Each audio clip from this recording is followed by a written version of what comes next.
Hi everybody, it's Nikki from Dutiful Dogs here. I hope you're having a good day.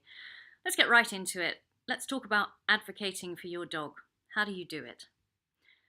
We'll start with drive-by pettings. For me, these are the most annoying and the rudest. You've got your dog nicely settled and the conversation is flowing.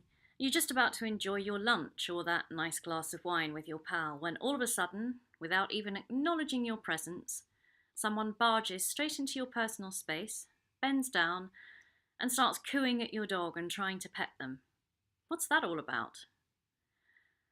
I equate this with the type of person who, when they meet a pregnant woman, insists on touching her belly. It's unacceptable. Just as my body is my property, so, under UK law at least, is my dog. Without my permission, you don't have the right to touch my property. So, how can you prevent drive-bys? The answer is with a little situational awareness and a soupçon of strategy.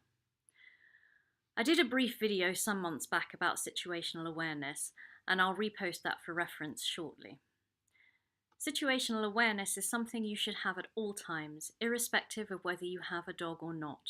It's something we teach at security seminars. Be aware of who is around you. Make yourself aware of the location of all the exits in any building you enter, in case something should happen and you need to leave quickly. Be aware of who is entering and who is leaving. Don't sit with your back to a door or doorway.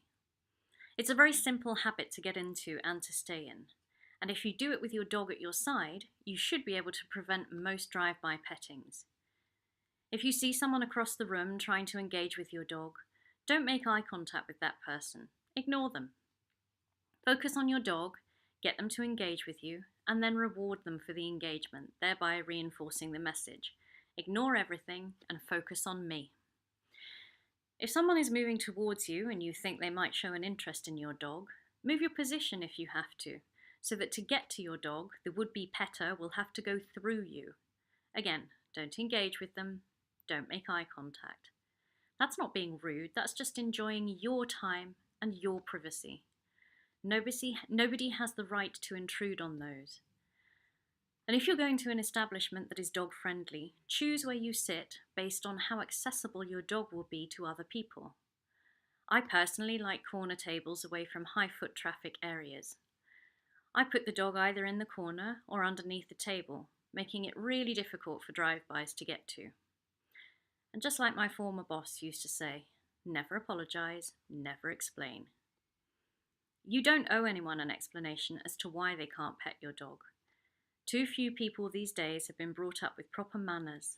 Respect other people's boundaries. Mind your own business. Live and let live. Smile sweetly, but don't be a walkover. The same premise applies when out walking your dog on leash. Keep your leash short. Not tight, short. When my hand is on my dog's leashes, it is right up by the clasp, close to their necks.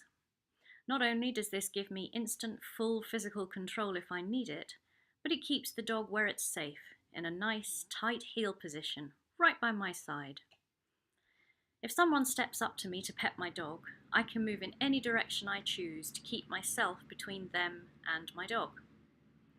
Dogs aren't the only ones who respond to spatial pressure. If someone keeps moving towards your dog and you keep adjusting your position subtly but decisively in response, they're going to pick up on that pretty damned quickly.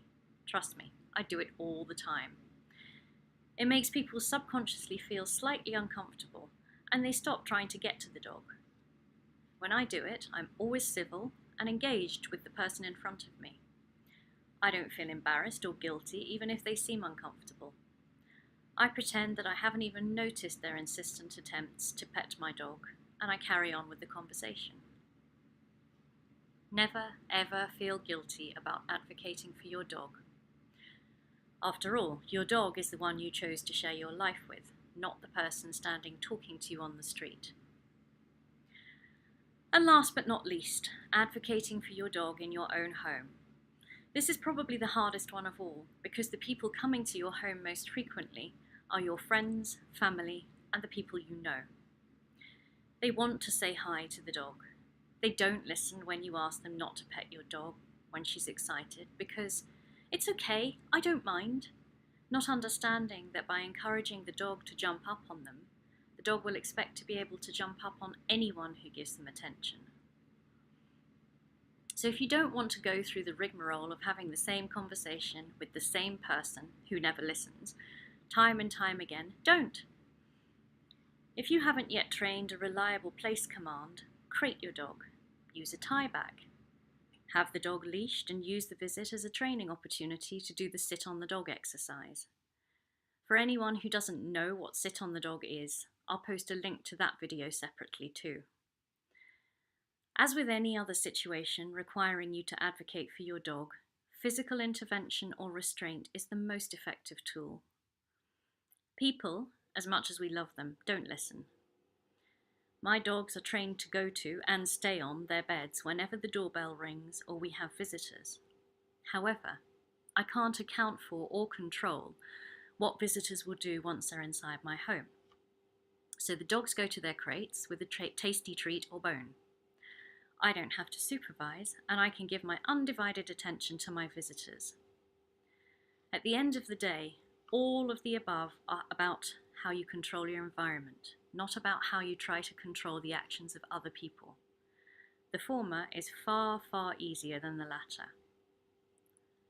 To end with, I'm going to make a heartfelt plea.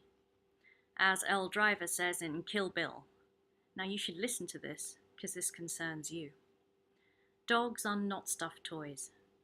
Other people's dogs are not there for your pleasure and entertainment, although this goes for any animal really. If you want a dog to pet, get your own. If an owner has invested time, energy and money into training their dog to be properly socialized, i.e. ignoring everything around it, you're being thoughtless and inconsiderate, whether you mean to or not, by trying to get that dog's attention. And you're undoing all the hard work the owner has put in. That's not cool. Please stop doing it. However, if you take the time to engage with the dog's owner and show an interest in them and their dog, then the chances are they may be happy for you to interact with their dog. And if they aren't, there are 1,000,001 reasons why, ranging from fearfulness to reactivity to the dog being a service animal in training. Please respect that, and the fact that they don't owe you, a perfect stranger, an explanation for anything. Thank you for your understanding. So, get out there, enjoy every moment with your precious dogs, and don't be afraid to advocate for them and for yourself. Thanks for watching, folks.